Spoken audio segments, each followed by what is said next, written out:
Bismillahirrahmanirrahim. Assalamualaikum warahmatullahi ta'ala wabarakatuh. Alhamdulillah Rabbil Alamin. Wassalatu wassalamu ala asyrafil anbiya wal mursalin wa ala alihi wa sahbihi ajma'in. Alhamdulillah, we still continuing with our coaching growth model.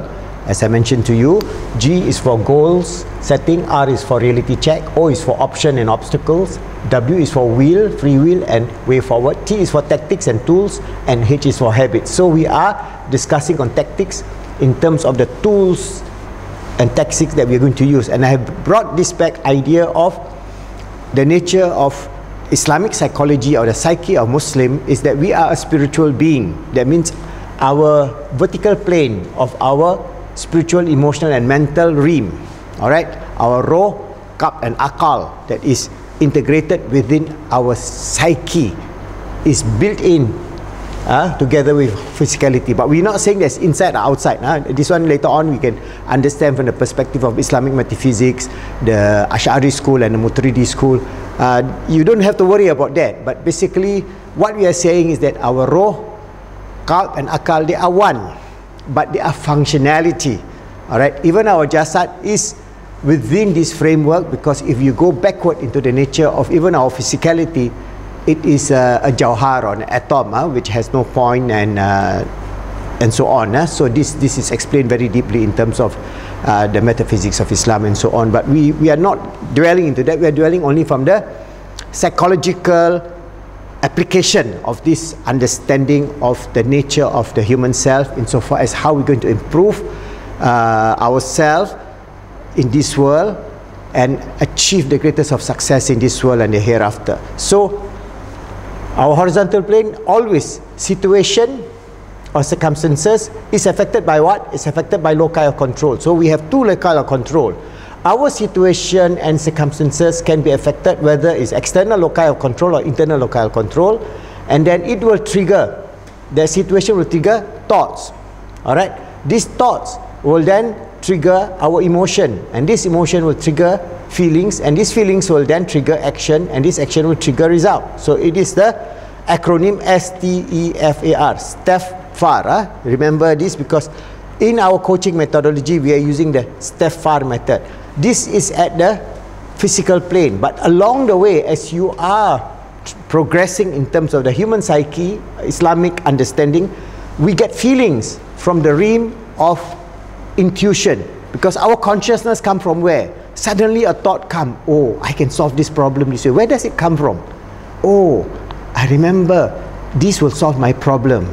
So from the realm of the intuition, the consciousness comes from at a higher level. This is the feelings, emotions from the raw, the qalb and akal, integrating, giving you feedback. So that feedback is actually affecting at every level, your thoughts, your emotion, your feelings at the physical level. So your physical level is one dimension that we are harnessing, because that is closest to us in the sense that we can realize in front of us. Okay, so that's why it's easy for us to take this situation as our model, STEFAR,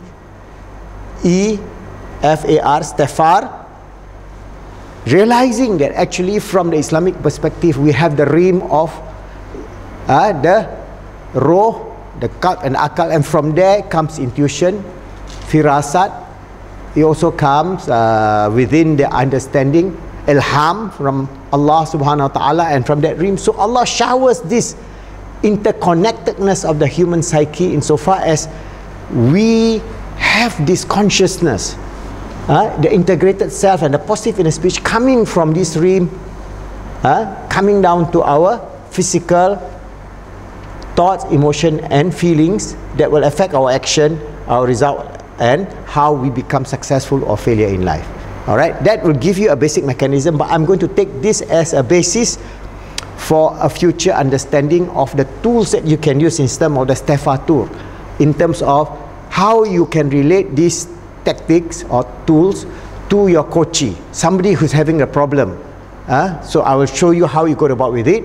But today I'm going to take you about the loci of control. In psychology, we know we have this internal or external loci of control. Those who have a situation, normally the situation is bad. For example, if they have a bad situation, they would say, the external people would say, Or I fail because somebody sabotaged me. It's external. That means his locus of control is not because of himself, but somebody else. Or I become bad because, you know, my friends were bad.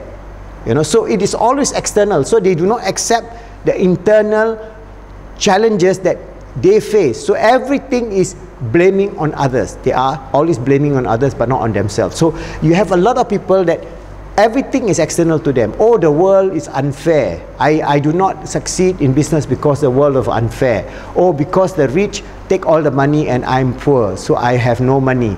Or whatever it is that you have at the various level. So you can see that if you are living with externalities, that means you have your external situation in which it affects your way of approaching a situation, then you have very little way out, because you do not internalize the need for you to have this internal locus of control. What is a person who has internal locus of control?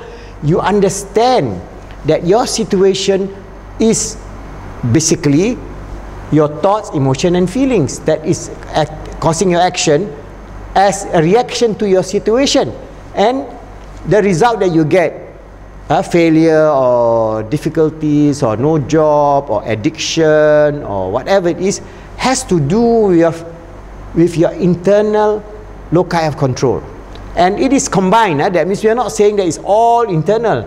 In this dunya, you are affected both the external environment and the internal environment. Your internal environment is your interpersonal and intrapersonal environment. In terms of our model here, you can see this in terms of the environment that's affecting you. There's a whole chapter on this model. You can go back to this positive Islamic psychology model in this book. Inshallah, when we download, study this as your material in terms of understanding the whole idea of positive Islamic psychology and the whole idea of actually holistic psychology, which we will be most psychologists are coming towards, because now they are accepting the problem or the challenge of what is the mind, okay, what is consciousness and where it is coming from. So they are all grasping here, grasping there, but they have no metaphysics. We have a structure, we have this understanding of the roh, the qalb and the akal and how it affects us. So locus of control is very important. For us to help somebody, you must shift that person from blaming others to accepting the reality. And accepting the reality, then they can draw on upon their internal capability, all right, and then applying this whole idea of how they see the circumstances or the situation, how they can then mold their thoughts, their emotion, feelings, and how the action can be either positive or negative, and then how the result can be positive or negative. I'll give you a number of examples inshallah in the next video, so that you know this is STEFAR, STEFAR. When you have STEFAR, you can then, you don't need to write down, you can make a form of STEFAR form, but as you master the word STEFAR, you can ask, oh, this is situation, this is thought, this is emotion, this is feelings, this is action, this is result. And then as you approach your coachee to resolve their addiction problem, or their problem in marriage, or their problems in terms of schooling, or their problems in terms of trauma, whether it is all the whole spectrum of psychological problems of anxiety, depression, suicidal tendencies and so on, you can use this tool. Very, very powerful, very simple. Just remember STEFAR, but remember, when you analyze the situation and condition, find out first in terms of the situation whether that person is always blaming others, or have accepted the fact that there is these internal deficiencies within themselves that they have to take cognizance of, and then try to mold towards a positive integrated self in terms of positive inner speech. And remember, Allah is always with you. God is always with you. From the realm of Allah subhanahu wa ta'ala, He shower us His Ghafurul Wadud, His forgiveness and His love all the time. And we are receiving the input, the positive good input of positive good consciousness and nature of ilham and firasat, which every human being is open to. And when you understand that, you can rely on Allah to help solve all your problems at the physical plane, and then we can understand how we can be a fruitful servant, a good servant of Allah always striving to be His Khalifa on this earth, always striving to make ourselves good, helping others to be good, and making the world good, inshallah.